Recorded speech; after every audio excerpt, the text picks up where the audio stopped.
40년 동안 걷지 못한 자를 예수님의 이름으로 그 권능으로 치유하고, 그리고 사람들이 이러한 기적이 어떻게 일어났습니까? 라고 다 모여서 솔로몬 행각에 다 모여서 물었을 때, 이제는 예수 그리스도를 증거하며 베드로 사도는 이제는 설교를 하였습니다. 또 가르쳤습니다.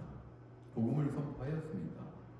그때 이제 오늘 본문을 보게 되면은 베드로 사도가 솔로몬 행각에서 설교를 행하고 있을 때 유대 종교 지도자들이 나타납니다. 이 제사장들과 그리고 이제 성전을 지키는 경비대장과 또 경비대원들이 다 나옵니다.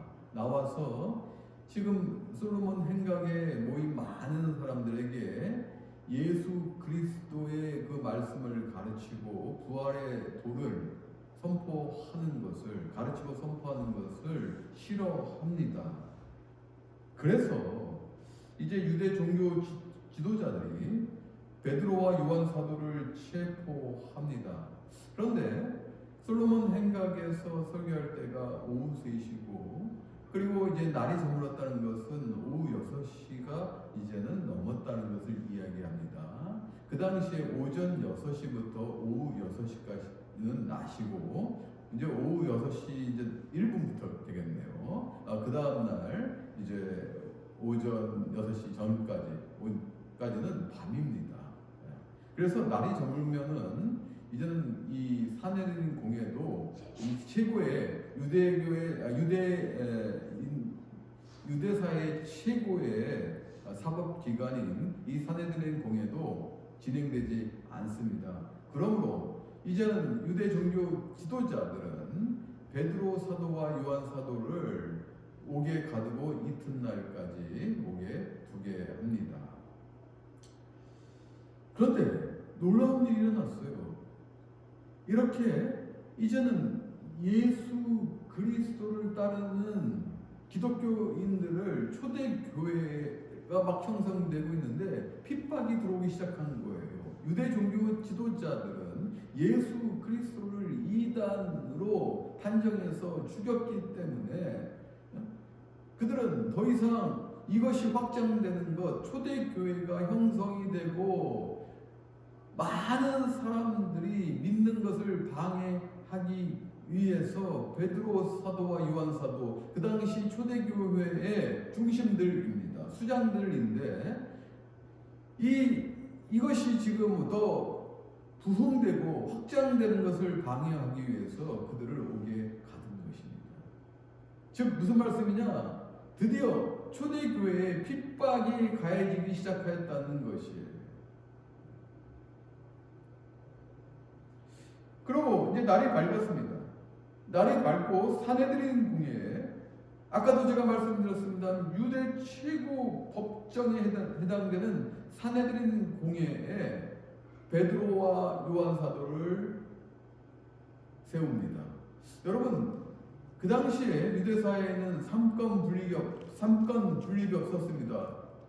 오늘날 대부분의 민주 국가에서는 입법, 행정, 사법, 이 삼권 분립이 정확하게 나눠져 있지 않습니까? 서로 견제하며 서로 보충하는 이런 기능들 갖고 있는 이런 사회가 아니었었어요. 2000년 전의 유대 사회에는. 그러므로 이 상권을 다 장악하고 있는 사내들인 이 공예는 유대의 최고의 기관입니다. 그 당시 70명으로 구성이 되어 있었고 그 의자는 대제사장이 맡고 있었습니다.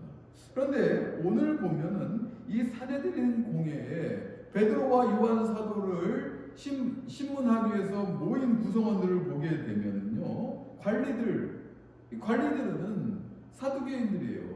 좀 무슨 말씀이냐? 그 당시 제사장들은 사두개인입니다.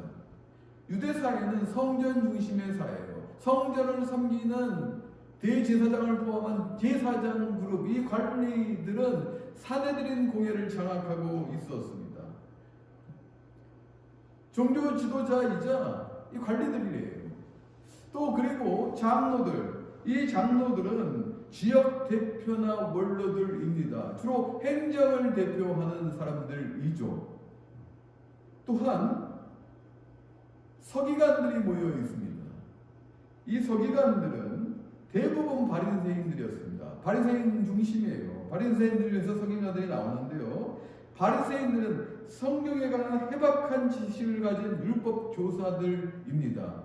그러므로 이들은 주로 학문적인 율법 중심의 학식을 가진 그룹들이었었어요. 그런데요, 이렇게 사내들인 공회원들이 구성되어 있는데 이 사두개인들과 바리새인들은 서로 적대적입니다. 왜 그러냐면 이 사두개인들은요, 부활과 영생을 믿지 않습니다. 천사들의 존재도 부정합니다.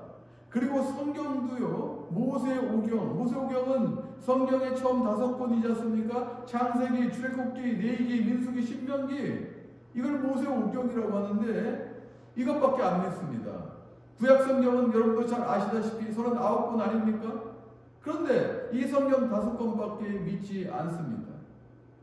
그리고 종말의 심판도 믿지 않습니다. 그러므로 메시아가 올 것이라는 것도 믿지 않습니다. 지극히 현세적이고 지극히 자신들의 이익을 위해 살았던 사람들입니다. 반면에 바리새인들은 어떻습니까? 바리새인들은 부활과 영생을 믿습니다. 바리새인들은 천사들의 존재도 인정합니다. 영적인 존재를 인정합니다. 그리고 모세오경뿐만 아니라 구약 성경 전체를 다 믿습니다. 그리고 바리새인들은 종말과 심판이 있을 것이고 종말의 심판을 위해서 메시아가 올 것이라고 구약시대에 모세는 여러 선지자들이 예언한 메시아가 올 것이라고 믿고 있습니다. 그리고 완전히 틀린 거예요. 사두개인과 바리새인들은 그러므로 적대적일 수밖에 없어요. 바리새인들은 사두개인들, 그 제사장 그룹들, 이 사람들은 굉장히 속세적이고 부정부패와 타락, 그리고 기득권을 위해서 자신의 부귀 영화를 위해서 살아가는 지극히 타락한 사람들이라고 늘 정죄하였습니다. 그런데요, 오늘 모인 사람들 보게 되면은 제사장들 중심의 사두개인들, 그리고 서기관들, 바리새인들, 장로들, 이게 모인 거예요. 그들은 그들의 삶과 방식, 이념에 적대적인데, 그런데 악을 행할 때는 같이 연합하고 있다는 것이에요. 자신의 기득권을 지키기 위해서, 자신의 종교적인 신념을 위해서 메시아로 인정하지 않는 예수 그리스도를 이단으로 처형하였는데, 그런데 그것이 무너지면 안 되기 때문에 그들이 행한 행동을 합리하고 정당하기 위해서 서로 연합하고 있다는 거예요. 이게 악인들의 특징입니다. 악인들은 평소에는 서로 대립하다가도 자기들의 이익과 관련된 일이라면 언제라도 손을 잡고 진리 앞에 대적하고 있다는 것이에요. 악인들은 도무지 선한 일에는 관심이 없습니다. 또 행함도 없습니다. 선하고 의로운 일에는 참여하지도 않습니다. 다시 중복돼서 말씀드리면, 강조하자면 자기들의 이익을 위해서는 불의한 모임에도 신속하게 연합하는 것이 악인들의 특징입니다. 사랑하는 성도 여러분, 그렇다면 우리는 이것으로부터 어떤 교훈을 얻어야 될까요?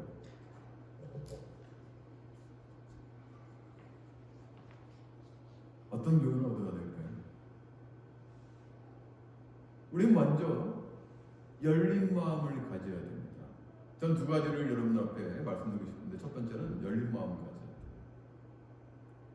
심리학자인 해리슨의 저서 가운데 아주 유명한 책 한 권이 있는데, 그 책의 이름은 I'm okay, you're okay입니다. 이 책의 제목처럼 나도 오를 수가 있고 당신도 오를 수가 있습니다. 또 나도 틀릴 수도 있고 당신도 틀릴 수가 있습니다 라고 생각하는 사람이 이 사회를 지탱하는 건강한 사람들입니다. 그런데 문제는 나는 옳은데 너가 틀렸다 이렇게 주장하는 사람들이에요. 이런 사람들은 항상 나는 옳고 너가 틀렸기 때문에 이 어려움을 겪는 것이고 이 사회가 불안전한 것이라는 거예요. 그러면 상대방을 비난하는데 급급합니다. 내가 정의이기 때문에 너는 나를 따라와야 되고 너가 나를 따라오지 않으면은 너는 불의한 사람이다라고 늘 정죄합니다. 그리고 자기 정의 잣대로 이 세상을 이끌어가고 싶어 해요. 여러분 잘 아시다시피 정치인들이 그렇지 않습니까? 요즘도 그런 시대에 우리가 살고 있습니다. 그래서 이들은 단순한 방법론의 차이, 주관적인 해석들을 가지고 자기가 옳다고 생각하여 다른 사람들을 평가합니다. 이들은 항상 자신이 옳다고 주장하면서 항상 공격적이고 파괴적이며 비판적인 그런 이론을 진술하는 사람들이에요. 강한 이론을 가지고 평가합니다. 심리학자들은 이런 사람들을 거의 환자라고 합니다. 이런 사람들은 정신병을 앓고 있는 것이기에 치료해야만 합니다. 치료의 대상이라는 거예요. 그렇지 않으면 자신도 불행하고 공동체를 불행하게 만들 수 있기 때문입니다. 이런 사람들은 공동체 안에 화평과 조화를 깨뜨리는 경향이 많습니다. 그러면 우리는 생각해야 돼요. 특히 미국은 다양성을 중요시 여기지 않습니까? 물론 동성연애나 트랜스젠더 이런 것들은 저는 강력하게 반대합니다. 그러나 정상적인 사고 안에 이 사회 안에서 구성원으로서 역할을 한다면 우리는 다양성을 인정해야 돼요. 인종의 다양성처럼 우리는 인정해야 됩니다. 내가 올 수도 있고 내가 틀릴 수 있다는 것을 인정해야 되는 것이에요. 이것이 열린 마음입니다. 그리고 남을 존중하는 마음이에요. 그러면 두 번째로 여기서 우리는 크리스찬으로서 어떠한 자세를 가져야 될까? 이것이 중요합니다. 여러분들은 선한 연합을 해야 된다는 거예요. 열린 자세가 있었다면 믿지 않는 아직도 예수 그리스도를 모르는 그 사람들을 위해서 나아가야 되는데 어떠한 잣대 위에서 올라가야 되냐면 복음의 잣대 위에 서야 된다는 거예요. 그 기준점이 복음이 되어야 된다는 것이에요. 복음이라는 건 무엇입니까? 예수 그리스도께서 십자가에 달리셔서 물과 피를 다 쏟으시고 돌아가심으로 인해서 우리 죄를 짊어지시고 십자가에 달리심으로 인해서 우리의 죄를 용서하시고 우리를 다시 구원하셨다는 것, 다시 살리셨다는 것, 이 복음의 잣대 위에 서야 된다는 거예요. 여러분들도 예수 그리스도를 믿는다면 수혜자라는 것입니다. 그 복음의 수혜자라는 거예요. 그러면 이 복음의 수혜자이면은 먼저 받은 은혜를 서로 나눌 수 있는 사람이 되어야 되는 거예요. 여러분만 가져서는 안 된다는 것입니다. 이 복음의 기준 위에서 여러분들이 서 있는 것이 바로 크리스천이에요. 그리고 이 교회 구성원들도 마찬가지입니다. 이 빌리버들도 마찬가지예요. 어떤 자세로 나가야 되냐면은 여러분들이 생각할 때 여러분들이 큰 사람들이라고 생각하십니까? 어떻게 생각하세요? 솔직히 여러분들이 미국을 자주우지할 수 있는 능력이 있으십니까? 더 나아가서 전 세계에 영향력을 줄 수 있는 사람이라고 믿으십니까? 아이고, 한 분도 안 계시네. 그럼 겸손하실 거예요. 그러면 우리는 그러한 큰 현재 위치에 있지 않다면 우리 인정해야 됩니다. 우리는 작은 개미들이구나. 그런데요, 이 작은 개미들도요, 복음 위에, 그 복음의 잣대 위에, 그 기준점 위에서 서 있다면 연합할 수가 있어요. 선한 연합을 할 수가 있다는 것입니다. 기도하고요. 예? 초대교회처럼 기도하고 연합하여 교회를 위해 헌신하고 수고할 수 있다는 거예요. 초대교회는 이러한 기도하며 연합하였기 때문에 선한 연합이 있었기 때문에 유대교와 훗날 그 로마 제국으로부터 그 받는 핍박을 견뎌낼 수 있었다는 거예요. 여러분 카타콤 생각해 보세요. 지하 무덤교에서도 예수 그리스도를 찬양하면서 지냈던 그 사람들을 생각해서 그들은 기도하고 연합하며 선한 연합을 하여서 승리할 수 있었던 것은 그 복음 위에 있었기 때문입니다. 그렇다면요, 여러분들 어떤 것도 무서울 것이 없어요. 어떤 것도 믿지 않는 그 사람들을 위해서도 능히 다가갈 수 있어요. 정지하지 않고 다가갈 수 있습니다. 내가 예수 그리스도 믿는데 너는 왜 너 안 믿으면서 정지하는 것이 아니라 불쌍히 여기며 긍휼히 여기며 그들에게 손을 내밀고 복음을 기꺼이 전할 수 있는 그런 사람이 될 수 있어요. 그러기 위해서 여러분들은 작은 개미로서 서로 연합해야 돼요. 시너지 효과가 나야 돼요. 복음 위에서 시너지 효과가 나야 돼요. 여러분 교회를 보십시오. 여러분들이 무엇을 위해 수고하고 무엇을 위해 헌신하고 계신지 다시 한번 성찰하시길 바라겠습니다. 오늘 보면은 6절 보면은 대제사장 문중들이 다 모였어요. 지금 베드로와 요한 사도가 솔로몬 행각에서 설교한 것, 특별히 베드로 사도가 예수 그리스도의 가르침을 선포하고 부활의 도를 가르친 것은 그들에게 심각한 문제라는 것이에요. 그들의 기득권을 지키는데 심각한 도전이라는 것입니다.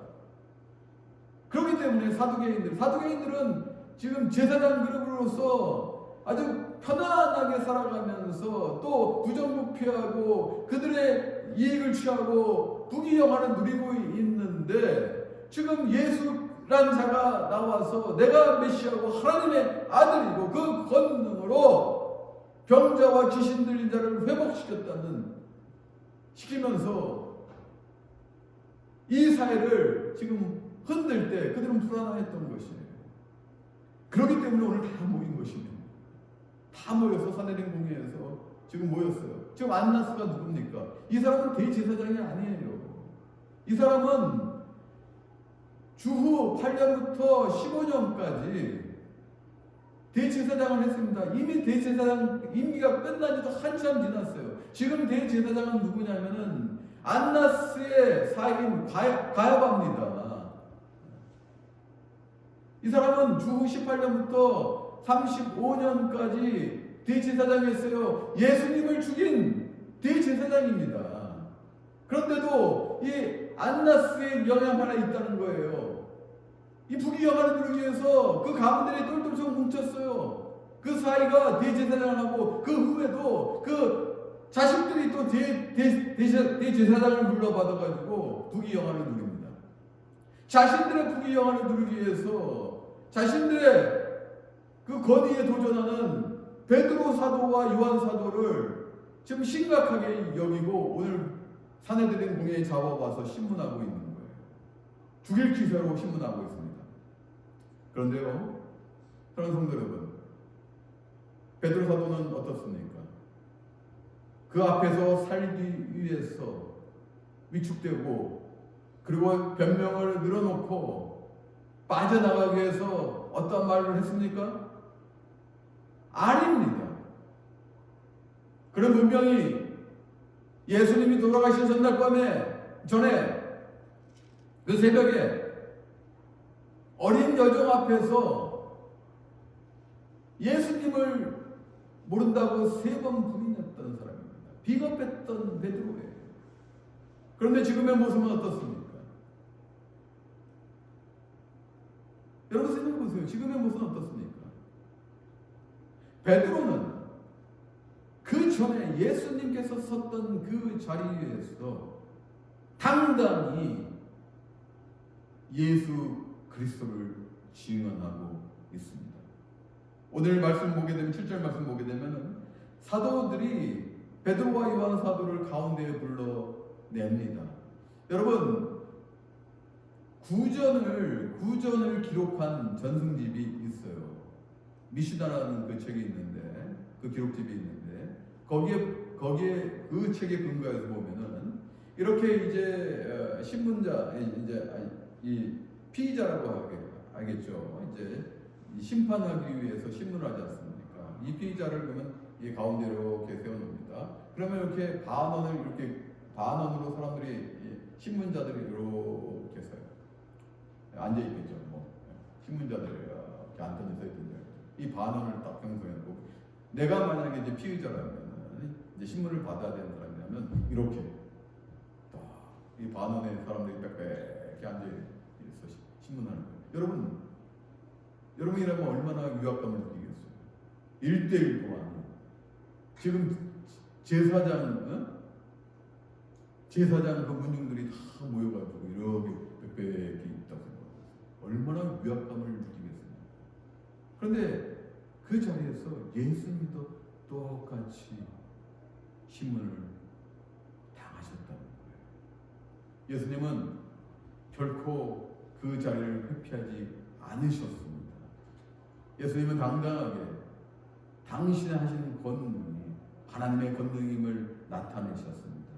인자가 하나님의 권능의 우편에 앉아 있으리라. 그리고 하늘 구름을 타고 올 것이고 너희가 그것을 보리라. 즉 무엇이냐? 마지막 때에 하늘 구름을 타고 온다는 것은 즉 당신이 메시아임을 증거하고 있는 거예요. 당신이 행한 모든 것이 하나님의 권능으로 된 것입니다. 너희가 주장하는 바알세불 사단의 권능이 아니라 너희가 그렇게 왜곡한 그 사실은 하나님께서 하신 일이다. 내가 한 모든 것들은 하나님의 그 권능에서 나온 것이다. 이렇게 당당하게 선포하셨습니다. 예수님은 살기 위해서 결코 변명이나 어떤 것도 하지 않으셨어요. 비굴하지도 않으셨어요. 그 채찍을 맞으면서도 그 고통스러운 그 가운데서도 당당히 예수님께서는 당신이 메시아인 하나님의 아들임을 선포하셨습니다. 오늘 베드로 사도는 그 예수님과 같이 똑같이 그 공의 앞에서 이제는 더 이상 피하지 않고 비겁하지도 않고 담대하게 예수님을 따라가고 있습니다. 오늘 설교의 제목, 예수님 따라가기.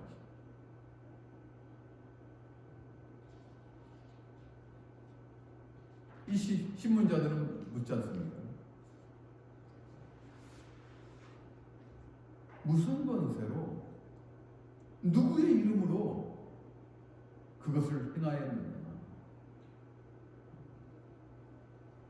다시 한번 말씀드리자면 예수님께서 귀신 들린 자를 고치셨을 때 그들은 사단의 왕인 바알세불의 힘을 얻었다고 이렇게 왜곡하고 거짓으로 버텼습니다.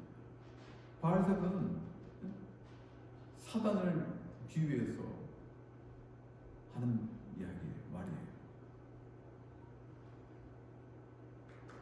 그런데 베드로 사도는 성령이 충만해서 지혜가 생겼습니다. 오늘 베드로 사도는 9절 말씀에 보면 만일 병자에게 행한 착한 일이라고 얘기합니다. 병자에게 행한 착한 일에 대하여 날 때부터 40년간 걷지 못한 이 사람이 구원받았다고 여러분들이 어떻게 구원받았냐고 물으신다면 이렇게 얘기합니다. 즉 병자에게 한 착한 일, 아무에게도 해가 되지 않았던 이웃을 구원한 착한 일이라고 먼저 선제적으로 정의하고 이야기하고 있는 거예요. 지금 이 사람들은 지금 신문하면서 무슨 권세로, 즉 예수 그리스도를 잡기를 원했던 거예요. 만약에 이들이 베드로 사도가 이것은 내가 내 능력으로 한 일입니다 라고 이야기하면은 어떻게 너가 너의 이름으로 너의 능력으로 할 수 있느냐? 이러한 모든 기적은 하나님부터 나오는 것인데 하나님부터 나오지 않는 너의 능력으로 하였다면 바로 너가 지신을 능력을 받아서 한 것이다 라고 잡아놓기 위해 함정을 판 것이에요. 또 그리고 이것이 예수 그리스도의 능력으로 하였다면은 그들은 예수를 지금 이단으로 정죄하여서 죽였습니다. 그러므로 이단의 힘으로 하였다고 또 거짓으로 심판할 것입니다. 이게 덫이에요 사실은. 그들은 알고 있어요. 그러면서 무슨 권세로 누구의 이름으로 하였느냐 라고 지금 신문하고 있을 때 베드로 사도는 7절 말씀처럼 성령이 충만하여서 8절에 나왔거든요. 성령이 충만하여서 만일 병자에게 행한 착한 일이라고 정의하고 이야기하고 있는 거예요. 이 일에 대해서 너희가 질문을 한다면은 나는 당당히 얘기할 수 있다. 이제는 당당히 얘기할 수 있다. 피하지 않겠다.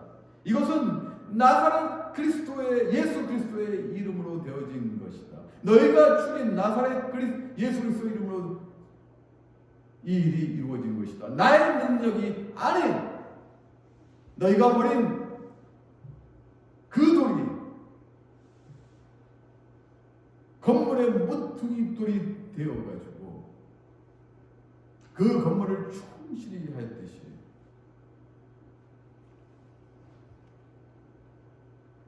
이 모든 것은 나사렛 예수 그리스도의 이름으로 된 것입니다. 11절 말씀 보세요. 예수님께서 마태복음 21장 42절에서 시편 말씀 118편 22절 말씀을 인용해서 말씀하십니다. 베드로 사도는 그걸 기억하고 있습니다. 너희가 버리지 않았느냐? 너희가 그 버린 돌이 모퉁이 돌이 되었느니라. 모퉁이 돌이 무엇입니까? 벽과 벽을 잇는 그것이 기초석이에요. 기초석. 모퉁이 돌이 없으면은 건물은 위험해집니다. 뭐 잘하지 않습니까? 이렇게 벽과 벽이 있는 부분에 그 기초석이 있어야 되죠. 그 모퉁이 돌이에요. 중심이 되는 돌입니다. 반석입니다. 그것이. 예수님이 이런 분이에요. 무너져가는 예루살렘을 유대를 살리기 위해서 모퉁이 돌인데 너희들이 버리지 않았느냐? 너희가 죽인 그 예수님께서 부활하신 그 3일 만에 부활하시고 그 예수님께서 살리셨다. 예수 그리스도의 그 권능으로 살리셨다. 즉 나사렛 예수 그리스도의 이름으로 이 일이 행하여 졌느니라. 담대하게 선포하고 있습니다. 사랑하는 성도 여러분, 이것이 신앙의 기초석이 되어야 돼요. 여러분 신앙의 기초석이 되어야 됩니다. 여러분들이 무엇을 믿느냐? 예, 그렇습니다. 이 교회의 기초석이 되시는 모퉁이 돌이 되시는 예수 그리스도를 이제는 믿고 그 권능으로 살아가겠습니다. 오늘 10절 말씀에 베드로 사도는 강력히 복음을 선포합니다. 다른 이로서는 구원을 받을 수 없나니 천하 사람 중에 구원을 받을 만한 다른 이름을 우리에게 주신 일이 없음이라.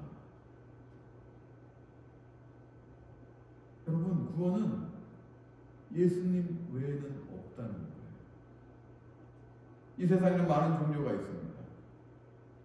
그리고 논리적으로 그리고 합리적으로 따지기를 좋아하고 그리고 그걸 증명하기를 원합니다. 그런데 우리는 과학적으로 증명할 수 있는 방법은 없습니다. 여러분 증명할 수 있습니까? 없어요. 그런데요, 여러분 잘 생각해 보세요. 이 복음은 지금도 돌고 있고요. 이 기독교는 전 세계에 다 퍼져 있고요. 지금도 믿지 않는 그곳에 복음의 씨앗이 뿌려지고요. 교회가 세워지고요. 부흥됩니다. 그러나 여러분 잘 아시다시피 우리는 한국 사람들이니까 잘 알지 않습니까? 불교가 전 세계에 이렇게 다 퍼져 있습니까? 아닙니다. 어느 대륙이나 지역적입니다. 그 지역에 한정되어 있습니다. 모든 종교들이 그래요. 기독교만큼 이 전 세계로 퍼지면서 지금도 교회가 세워지고 믿고 부흥되는 역사가 있는 종교가 없다는 거예요. 이것은 열매입니다. 우리는 열매를 보고 알 수가 있다는 거예요. 왜 사람들이 너희밖에 구원이 없느냐? 왜 기독교는 배타적이고 왜 사람들 생각하지 않느냐? 라고 얘기한다면 저는 과학적으로 합리적으로 주장할 수 있는 근거는 하나도 없습니다. 그런데 예수님께서 나에게 오셨어요. 예수님께서 나를 구원하셨어요. 이것은 100% 확실합니다.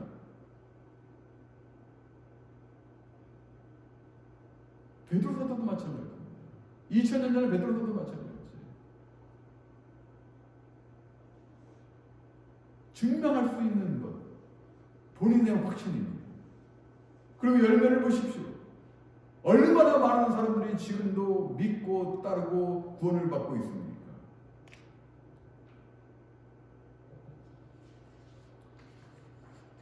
그러면요, 이제는 우리는 예수님처럼 살아야 된다는 거예요. 구원받은 자녀는 어떤 삶을 살아야 되는 것인가? 예수님을 믿는다고 하면서도 여전히 육신의 질병이나 물질의 복만을 구하는 사람들은 많습니다. 특히 물질의 복을 구하기 위해서 교회에 나온 사람도 많다는 거예요. 영국이 전 세계를 지배하던 시절이 있습니다. 바다를 지배하면 그 당시에는 전 세계를 지배할 수 있었던 시절이 있었죠.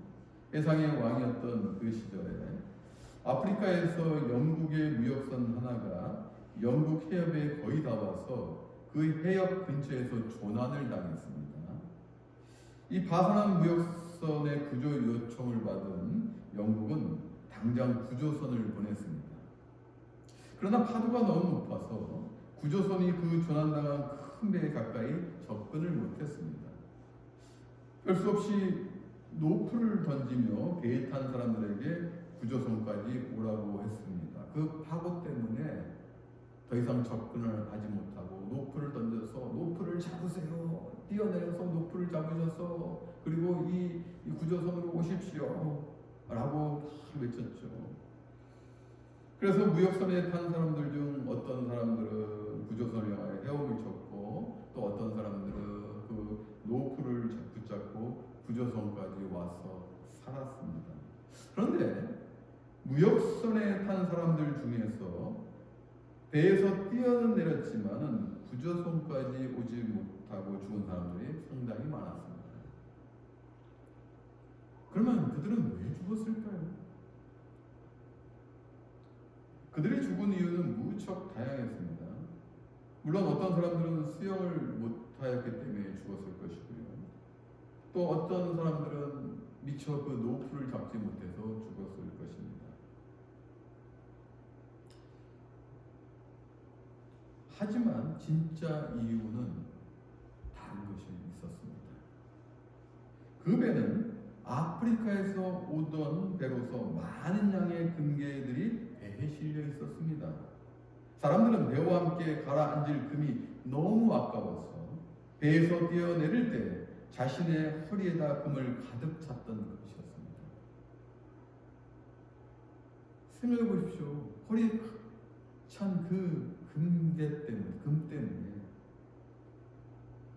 그 부피와 무게 때문에 수영도 못하고 노프도 못 잡고 모두 바다에 빠져 죽었던 것이에요. 생명 앞에서도 그 물질의 유혹을, 그 탐욕을 이겨내지 못하는 그들은 수장되었다는 것입니다. 이거예요. 예수님은 이 땅에 오셔서 결코 물질을 탐하지 않으셨습니다. 부귀 영화도 구하지 않으셨습니다. 오직 사람을 살리는데, 고치는데, 구원하는데 열중하셨다. 물론 그렇다고 해서 우리가 육신의 질병이라든지 물질이 필요 없다는 건 아닙니다. 그런 사람들이 있어요. 물질도 뭐 질병 뭐 육신도 필요 없고 오직 영적인 것만 믿는 이것도 문제입니다. 밸런스가 있어야 돼요. 영육 간에 간결한 밸런스가 있어야 됩니다. 예수님께서 이 땅에 오셔서 당신의 모든 것을 다 내려놓으시고 인간의 모습을 내려놓으시고 헌신한 그 모습을 여러분 기억하시고 따라가셔야 된다는 것입니다. 예수님 따라하기를 하셔야 된다는 거예요. 그럴 때 여러분들은 진정한 구원이란 영혼과 육신이 모두 완전해지는 총체적인 구원을 받을 수 있다는 거예요. 얻을 수 있다는 것입니다. 사랑하는 여러분, 오늘 말씀을 마칩니다. 이제는 오늘 베드로 사도처럼 이제는 더 이상 비겁하지도 굴욕적이도 피하지도 않고 당당히 복음 위에서 예수님 따라하였습니다. 아니 더 나아가서 예수 그리스도를 증거하였습니다. 이러한 모습 보십시오. 이러한 삶 살아가십시오. 이러한 알바리 건강교회 성도들 되십시오. 그럴 때 놀라운 역사가 교회와 여러분들에게 일어날 것입니다. 사람을 살리는 놀라운 교회가 될 것이고 여러분들 삶 가운데 여러분들 그 구원의 삶 가운데 놀라운 사람들을 붙여주실 것이고 여러분들 통해서 역사하실 것입니다. 이런 놀라운 역사가 있는 알바리 건강교회와 성도들 다 되시기를 주님의 이름으로 축원합니다.